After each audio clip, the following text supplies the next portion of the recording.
Fala, meus amigos, daquele jeitão! Hoje a gente vai relembrar e até mesmo conhecer alguns desenhos animados de celebridades dos anos 80 e 90. Afinal, alguns astros e atletas ficaram tão famosos que eram considerados verdadeiros super-heróis pelas crianças das décadas passadas. Heróis com cara de mal e moicano radical, mas com um coração gigante, lutadores bigodudos e ainda verdadeiros dançarinos do ringue e luvas mágicas que eu garanto que você jamais esqueceu, e ainda caçadores de fantasmas que encolheram, ou quase isso. Então, se você quer saber tudo isso e muito mais com muita curiosidade, seja bem-vindo a mais um Coleção em Ação Show. Tele, Fábio, tu tá atrasado pra escola!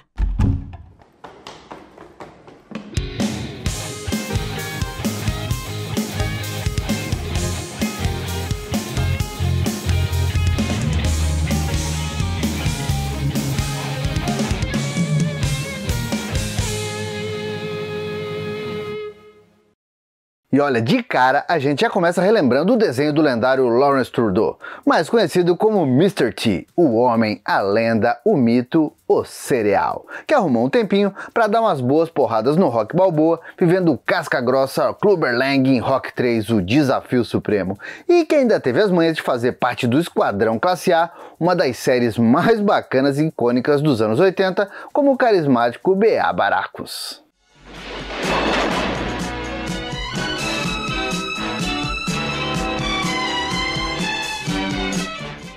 E esse camarada, que além de ser ator, também já foi lutador de luta livre na época da WWF, foi segurança de celebridades como Michael Jackson, foi cantor e ainda jogador de futebol americano profissional da NFL. Pois é, com esses pré-requisitos todos, o cara acabou ganhando um desenho animado para chamar de seu, mesmo com aquela cara de mal. Afinal de contas, o Mr. T era um cara adorado pelas crianças.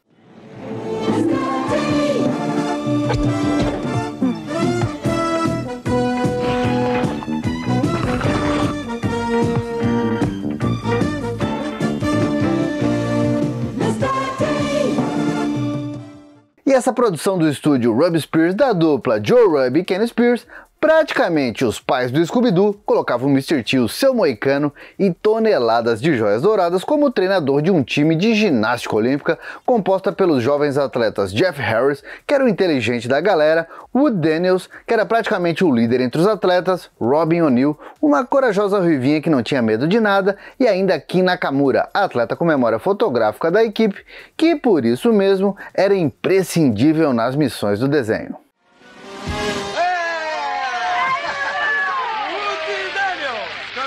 Americano de ginástica olímpica. Poxa, Jeff, o que você acha do nosso novo colega? Wood? É legal, eu acho. É isso aí, missões, já que a equipe do Mr. T rodava o mundo quase sempre embarcada em um ônibus estiloso guiado pela sempre simpática senhora Priscilla Bisp. Pois é, essa galera aproveitava que era atleta, viviam rodando os Estados Unidos e às vezes até o mundo, e aí eles aproveitavam essas viagens para dar uma de Scooby-Doo e a galera da Mistério S.A. resolvendo vários mistérios. E claro, se o negócio é se basear no Scooby-Doo na parte da investigação de vários mistérios, obviamente a gente tem que ter um cachorro, no caso o Bulldozer, o Bulldog mal encarado e com moicanos iguais aos do Mr. T, já que o ser humaninho sempre puxa o dono. E olha que legal, esse desenho foi ao ar originalmente lá entre 1983 e 1985 e teve um total de 3 temporadas, juntando 30 episódios, provando que o Mr. T realmente era unanimidade entre a criançada. E como o Mr. T era querido demais, a Rub Spears aproveitou esse detalhe para ajudar a moldar o caráter dos pequenos dos anos 80, já que a exemplo do He-Man da Filmation, o Mr. T aparecia pessoalmente ao final de cada episódio e também sempre trazia uma lição de moral para os pequenos, daquele jeito dele, mas trazia. Ouça e ouça direito. Estou falando com você. Quando uma nova criança se muda para sua rua, qual é a sua atitude? Você pensa, para que precisamos dela? Bom, tenho pena do cabeça dura que comete este erro. Quer saber por quê? Então veja o que aconteceu em São Francisco quando um novo elemento entrou para nossa equipe e tentou ajudar a resolver o mistério das medalhas de ouro. E olha, aqui no Brasil o desenho do Mr. T demorou um pouquinho para estrear, mas foi apresentado no programa Pintando 7, lá em 1989, dentro da programação da Rede Record. Eu lembro que eu assisti muito pouco esse desenho, mas eu também lembro que cada vez, as poucas vezes que eu acabei pegando ele na televisão, eu assistia junto com meu irmão e a gente dizia que ia começar o desenho do BA. E enquanto nos Estados Unidos o Mr. T foi dublado pelo próprio Mr. T, aqui no Brasil o desenho foi dublado pela Herbert Richards e o personagem ganhou o vozeirão do grande Silvio Navas. Viva a aventura, viva o mistério do meu show, o melhor show, Mr. T.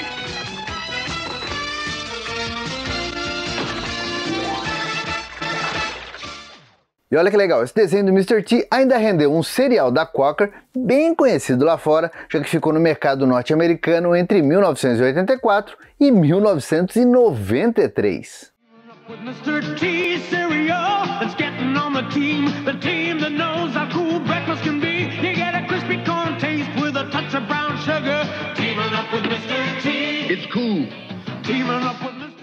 E outra celebridade que teve um desenho animado para chamar de seu foi o boxeador Muhammad Ali. Aliás, o Muhammad Ali, anteriormente conhecido como Cassius Clay Jr., não foi só um boxeador, mas sim o melhor. Tanto que ele era conhecido como The Greatest, o maior em português, com um estilo único de luta, quase que hipnotizando os adversários com os pés antes de enfiar-lhe a porrada no melhor estilo Cavaleiros do Zodíaco.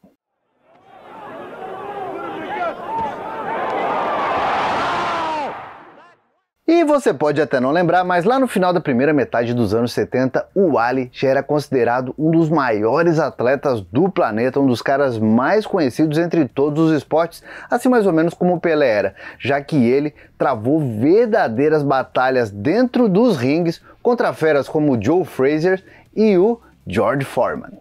E foi assim que em 1977 a NBC estreou o desenho animado I Am The Greatest, The Adventures of Muhammad Ali, e com o Ali animado sendo dublado pelo próprio Ali da vida real ao longo de 13 episódios que esse desenho teve.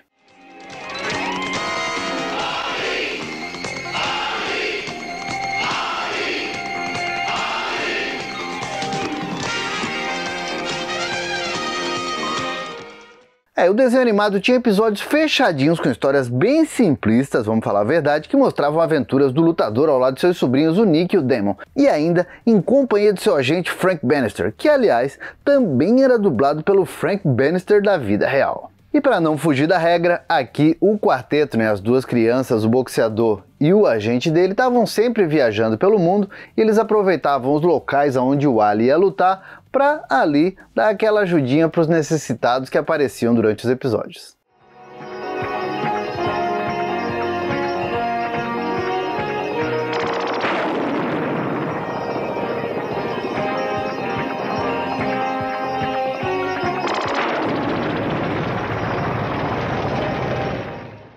Só que infelizmente o desenho acabou tendo uma audiência bem baixa e muito foi culpa da animação considerada fraquíssima que ficou na responsa do pequeno estúdio Farmhouse Films, e também por conta das histórias que eram bobinhas demais e que, segundo críticas da época, pareciam ter sido tiradas como rascunhos descartados de episódios do Scooby-Doo. E não dá pra deixar de falar, já que quando a gente fala de Muhammad Ali e fala de criançada, nada supera 1978. Já que além de ser o ano do meu nascimento, foi nesse ano que foi lançado o crossover dos quadrinhos da DC Comics, com o boxeador enfrentando ninguém menos que o Superman. E esse gibi foi publicado aqui no Brasil já em 1979, numa edição pra lá de luxuosa que foi lançada pela Ebal, na época em que o Superman era Super-Homem mesmo e ainda ganhou um relançamento pelas mãos da Panini.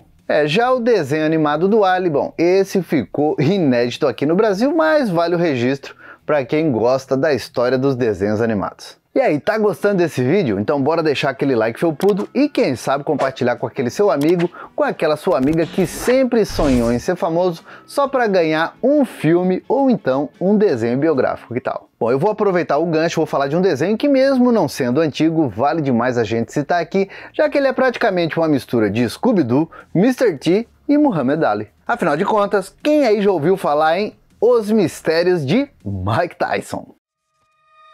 After eons of time, I, Satan, am reborn to usher in an age of evil and... Get the away from my daughter, motherfucker! Get the out of my house, you creepy motherfucker! I better not see a termite or I'm gonna come kick your ass! Pois é, esse desenho estreou no bloco Adult Swim do Cartoon Network dos Estados Unidos em 2014 e, por mais que seja difícil de acreditar, teve 4 temporadas com um total de 40 episódios. Bom, até aí nem é tão difícil assim de acreditar, afinal, a Warner Animation teve as manhas de deixar o desenho animado com aquele estilão da Hanna-Barbera, numa pegada meio Johnny Quest com Scooby-Doo, como aliás a própria abertura já deixa bem claro.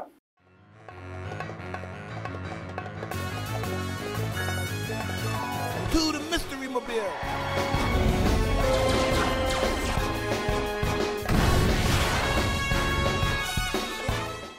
Obviamente, o desenho ainda tem as manhas de ter aquele tempero digno dos programas da Adult Swim, mostrando ali um Mike Tyson, um ex-lutador aposentado, agora um detetive envolvido em vários mistérios. E quem gosta desse tipo de desenho, tem curiosidade e não assistiu ainda, fica a dica, ó, tá na HBO Max. E agora, saindo dos lutadores e astros de ação dos anos 80, outro estilo de celebridade também ganhou versões animadas, como foi o caso do sempre simpático Rick Moranis. E olha que eu não estou falando de alguma aparição do personagem Louis Tulle no desenho dos Caça-Fantasmas. A verdade é que depois das participações nos 2 filmes dos Caça-Fantasmas e também o primeiro Querida Encolhi as Crianças, como o engraçadíssimo Wayne Szalinski, o ator comediante era muito popular entre as crianças do final dos anos 80.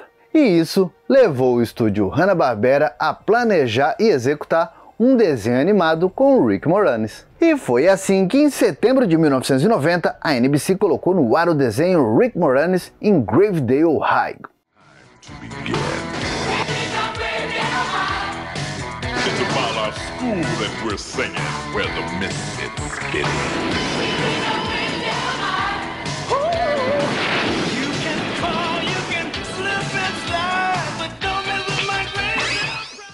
E a história girava em torno do professor Maxwell Schneider, que era a cara do próprio Moranis e, claro, dublado pelo ator no original. O caso é que o professor conseguiu um emprego temporário no Natal Gravedale High, sem que soubesse que ali era uma escola para monstros no melhor estilo Monster High da Mattel, ou Turma do Arrepio, pra gente que é mais das antigas aqui no Brasil. E o legal é que os monstros adolescentes, claro, eram todos baseados em monstros clássicos do cinema. Então a gente tem aí, ó, Vini o Vampiro Descoladão, quase que um John Travolta nos tempos da brilhantina misturado com vampiro, Frankentyke, uma versão miniatura do monstro de Frankenstein, Red Mushrood, que era um aspirante a lobisomem nerd, Cleópatra, a cota obrigatória de múmias da escola, assim como Jill Waterman, entrando na cota dos monstros do Lago Negro, e ainda o engraçadinho da turma, Sid, um tipo de garota invisível, Blanche, uma garota morta-viva, já que não dava pra faltar, e ainda Dozer, um tipo de versão adolescente da Medusa da mitologia grega. E já dá pra imaginar que num colégio malucão desse, um professor todo comum como era o Maxwell se meteu em diversas confusões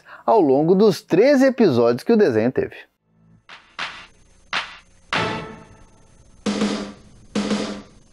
Come on, kids, let's hear you clap. Sid's gonna do a monster rap. Hey there, Reggie, you're super smart, but when it comes to chicks, you need a jump start.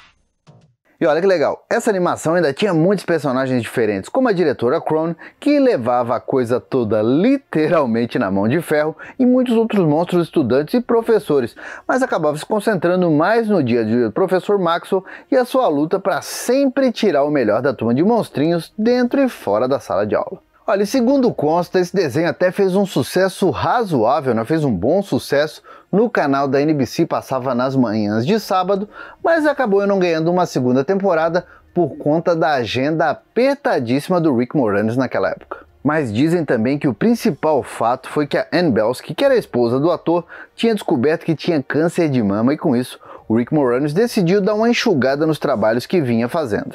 Infelizmente, esse foi mais um desenho da Hanna-Barbera que ficou inédito aqui no Brasil. Agora fica a pergunta no ar, se tivesse passado aqui, será que passaria na Globo? Então seria a Herbert Richards quem dublaria o desenho?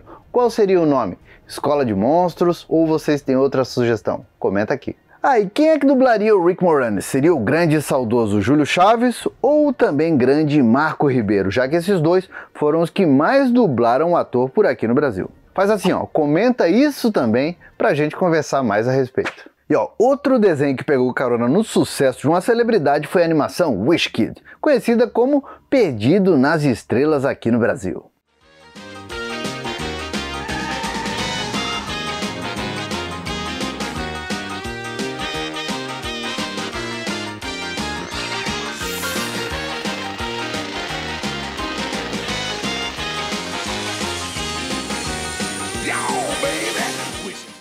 E esse desenho animado foi produzido em 1991 através de uma parceria entre os Estados Unidos, a Itália e a Espanha, através das produtoras Dick Entertainment, a Rete Itália S.A. e a Telecinco Network. Tudo porque o astro mirim Macaulay Culkin tinha se tornado uma celebridade mundial depois de estrelar Esqueceram de Mim lá em 1990. E aqui, o pequeno Macaulay emprestava não só o visual, mas também a voz na versão original para o garoto Nick McClure, um menino de uns 8 ou 9 anos de idade, que um belo dia é pego de surpresa quando uma estrela cadente cai dentro da sua luva de beisebol e transforma o objeto em algo mágico, capaz de realizar todos os desejos do Nick. E sendo redundante, já dá para imaginar o tamanho da imaginação de uma versão animada do Esqueceram de Mim. Então a cada episódio a gente assistiu o pequeno Nick e os seus amigos, uma verdadeira galerinha do barulho, se metendo em altas confusões na sua telinha. E a palavra é que os poderes da luva só podiam ser usados uma vez por semana, e para isso o garoto tinha que dar 3 batidinhas nela. Desejo ser o Capitão Mayhem, desejo ser o Capitão Mayhem, desejo ser o Capitão Mayhem, desejo ser o Capitão Mayhem. Eu sou o Capitão Mayhem.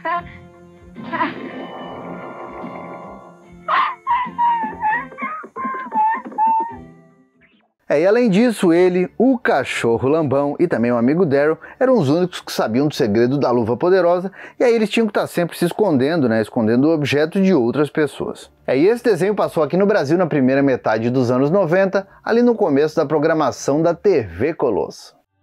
Mr. Bogus, um carinha que vive aprontando todas. E Macaulay Culkin, o astro de Esqueceram de Mim, agora em desenho animado, Perdido nas Estrelas, a partir desta segunda, na TV Colosso.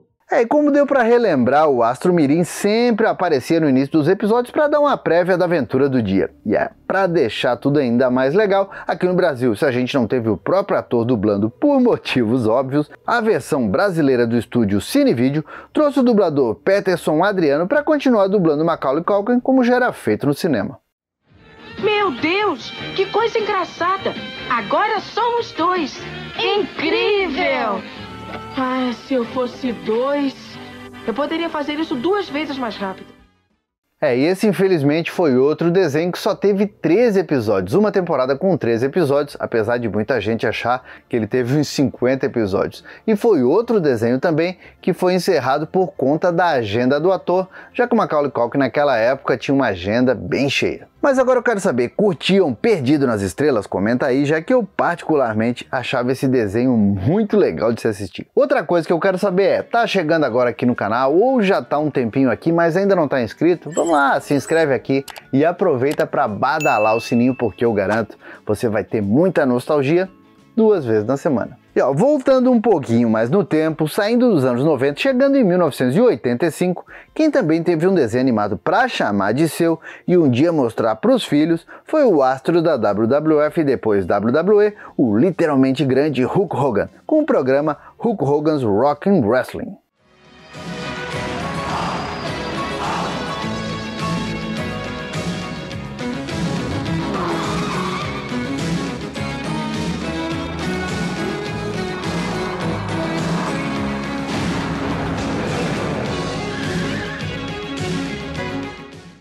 E assim como o Mr. T, o Hulk Hogan era outro, que apesar da cara de mal e o bigodão de vilão, era adorado por todos, principalmente pelas crianças. E assim, o astro de luta livre Terry Gene Bollea, o verdadeiro nome do Hulk Hogan, ficou famoso pelos grandes combates contra lendas como o misterioso Sting, o energético Ultimate Warrior e, claro, o monstruoso André the Giant, talvez o maior rival do Hulk Hogan em toda a sua carreira. E além disso, o bigodudo loiro construiu uma reputação incrível no mundo do entretenimento como ator. O cara participou como astro convidado na série do Esquadrão Classe A e também no filme do Rock 3, onde, mesmo sendo uma luta de exibição, deu muito trabalho pro Balboa. Fique longe dele. Tá doendo isso, não? E agora? Como é que você acha? Tá bom? Vamos lá, Mônica. Afaste dele. Vamos, vamos lá. A vida tá dura, né, Mônica? E é claro, a gente ainda teve a série clássica dos anos 90, Thunder, Missão no Mar, que eu ainda quero fazer um vídeo aqui no canal. E claro, com essa popularidade toda, o desenho animado produzido pela Dick Entertainment emplacou nos Estados Unidos. E ele mostrava o Hulk Hogan liderando um time de mocinhos que ainda tinha lutadores como o Capitão Lou Albano, que viria a ser conhecido como o primeiro Mario de carne e osso, o gigantesco André the Giant, o caipira Hillbilly Jill, Jimmy, Superfly Snuka e muitos outros.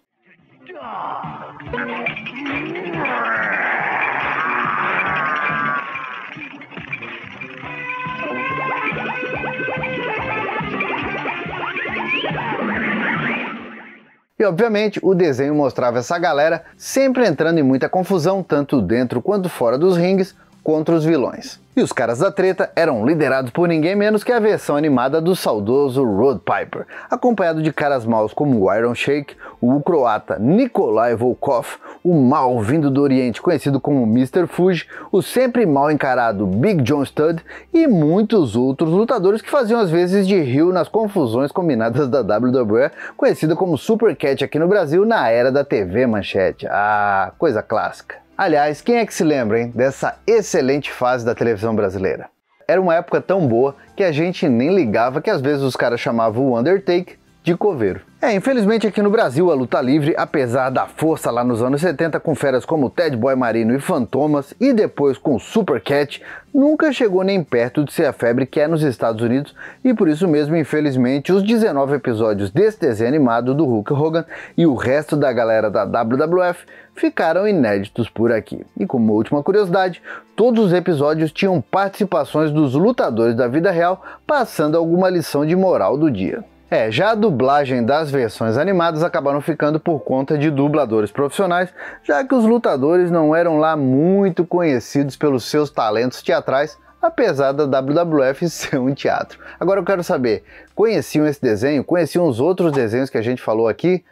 Comenta aqui pra gente falar mais a respeito disso. Bom, meus amigos, por enquanto era isso. Eu espero que vocês tenham gostado demais desse vídeo. Se está chegando agora aqui no canal, aproveita também para conhecer as nossas redes sociais. Tem muita coisa legal para vocês todos os dias. Por enquanto, eu vou deixando meu abraço, dizendo que a gente se vê no próximo vídeo e valeu! E agora o meu agradecimento todo especial para os assinantes Felpudo Gold do grupo de membros do canal. Tá esperando o que para ser membro Felpudo Gold ou Felpudo Silver você também? Pode ter certeza, vai ajudar demais a nostalgia do canal.